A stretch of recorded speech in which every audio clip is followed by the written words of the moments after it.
Chapter 23. Jonas felt more and more certain that the destination lay ahead of him, very near now in the night that was approaching. None of his senses confirmed it. He saw nothing ahead except the endless ribbon of road unfolding in twisting narrow curves. He heard no sound ahead. Yet he felt it, felt that elsewhere was not far away, but he had little hope left that he would be able to reach it. His hope diminished further when the sharp, cold air began to blur and thicken with swirling white. Gabriel, wrapped in his inadequate blanket, was hunched, shivering and silent in his little seat.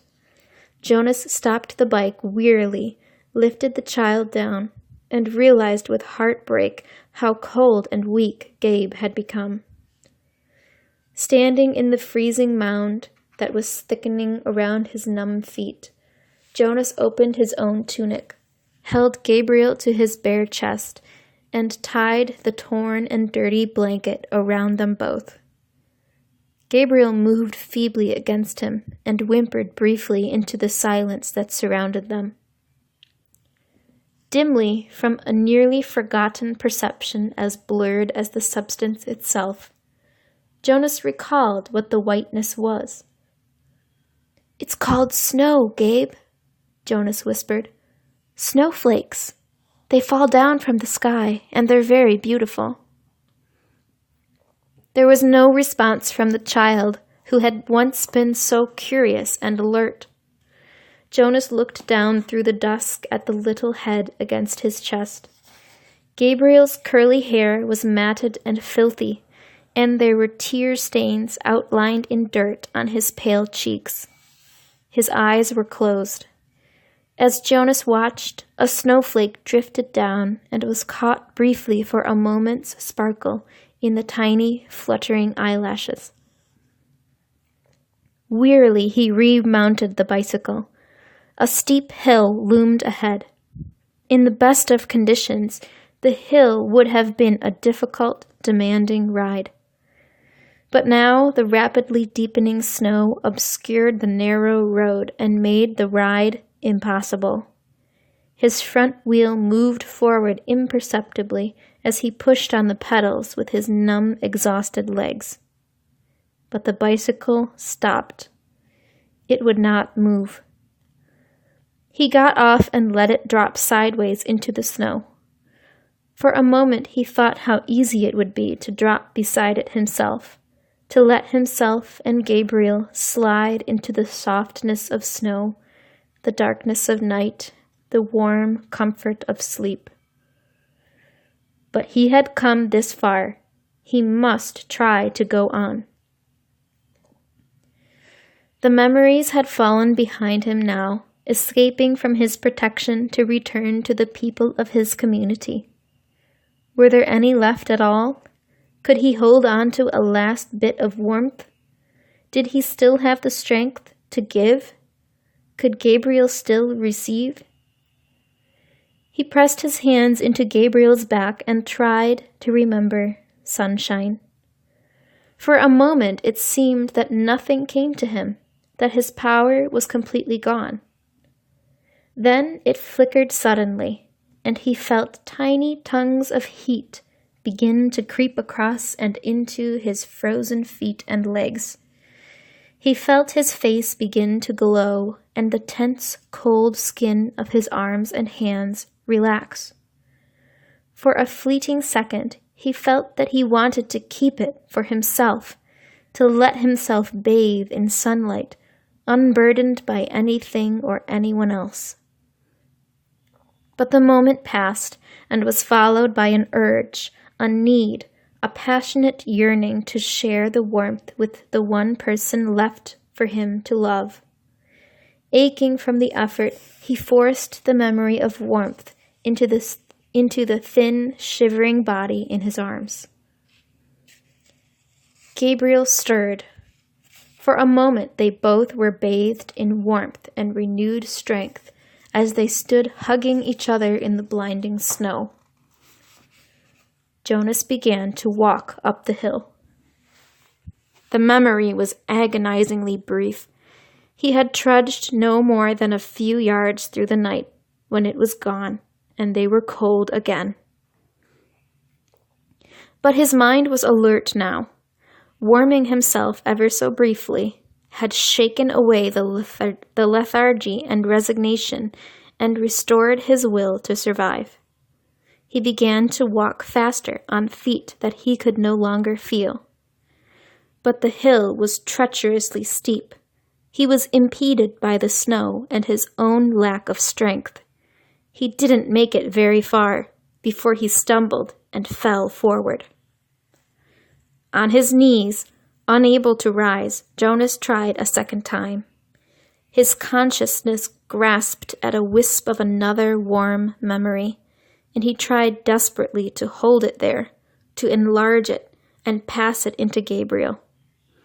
His spirits and strength lifted with the momentary warmth, and he stood. Again, Gabriel stirred against him as he began to climb.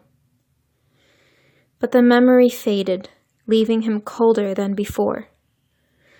If only he had had time to receive more warmth from the giver before he escaped, maybe there would be more left for him now. But there was no purpose in if-onlys. His entire concentration now had to be on moving his feet, warming Gabriel and himself, and going forward. He climbed, stopped, and warmed them both briefly again, with a tiny scrap of memory that seemed certainly to be all he had left. The top of the hill seemed so far away, and he did not know what lay beyond. But there was nothing left to do but continue. He trudged upward. As he approached the summit of the hill at last, something began to happen. He was not warmer. If anything, he felt more numb and more cold. He was not less exhausted. On the contrary, his steps were leaden, and he could barely move his freezing, tired legs. But he began suddenly to feel happy. He began to recall happy times. He remembered his parents and his sister. He remembered his friends, Asher and Fiona. He remembered the giver. Memories of joy flooded through him suddenly. He reached the place where the hill crested, and he could feel the ground under his snow-covered feet become level. It would not be uphill any more. "We're almost there, Gabriel," he whispered, feeling quite certain, without knowing why. "I remember this place, Gabe." And it was true. But it was not a grasping of a thin and burdensome recollection. This was different. This was something that he could keep. It was a memory of his own. He hugged Gabriel and rubbed him briskly, warming him to keep him alive. The wind was bitterly cold. The snow swirled, blurring his vision. But somewhere ahead, through the blinding storm, he knew there was warmth and light. Using his final strength and a special knowledge that was deep inside him, Jonas found the sled that was waiting for them at the top of the hill.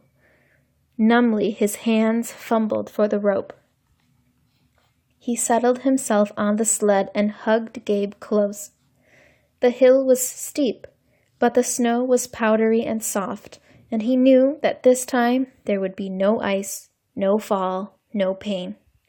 Inside his freezing body, his heart surged with hope. They started down.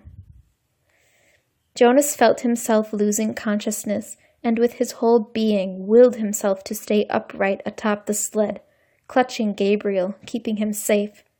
The runners sliced through the snow, and the wind whipped at his face as they sped in a straight line through an incision that seemed to lead to the final destination, the place that he had always felt was waiting, the elsewhere that held their future and their past.